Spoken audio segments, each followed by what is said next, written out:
mina pärast seda enam kodus kõrvaklappidega ei käi. Nad võõtad ette, sured ära, Koit Toome ohe kõrvades. On seda siis olemas?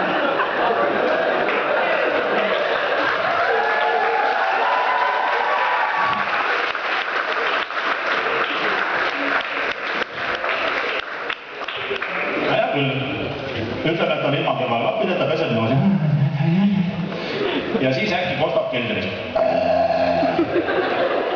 Kohe tuleb Ameerikalik küsimus. Oh my god, who is it?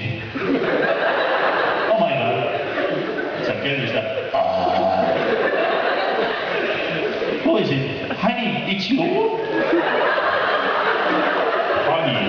Millega sa söödad seda oma kallimalt, et ta niimoodi rõhitseb.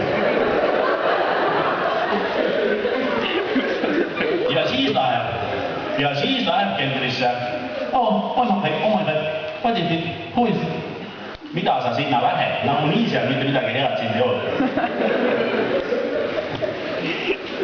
Siis jõuab keldrisse, nii, Ameerikas kogu aeg põleb keldrites, põlevad lambid läbi, vajutab lülitist sisse, kõik, pimedus. Ja siis see on hulgas. Oh my god, who is it? What is it? No, käsi ees, eks ole, et see ära otsustataks, noh, kuni mööli.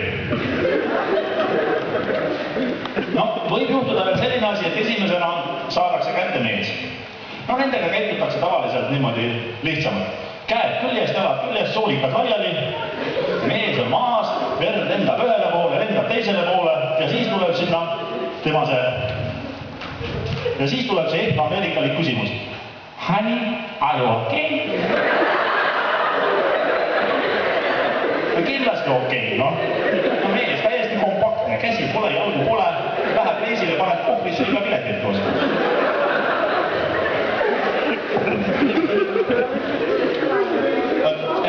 No, niisugused on siis need esimesed ohvrid tavaliselt.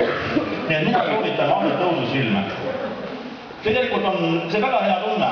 Istud tugitoolis, diivalis, tuba on soe, küünal tuleb, ekraani peal rebitakse inimesi lõhki, verd lendab, soolikad ripuvad. Aga sa mõtled täiesti eestlaslikult. See ei juhtu minuga. See juhtub kusagil mujal.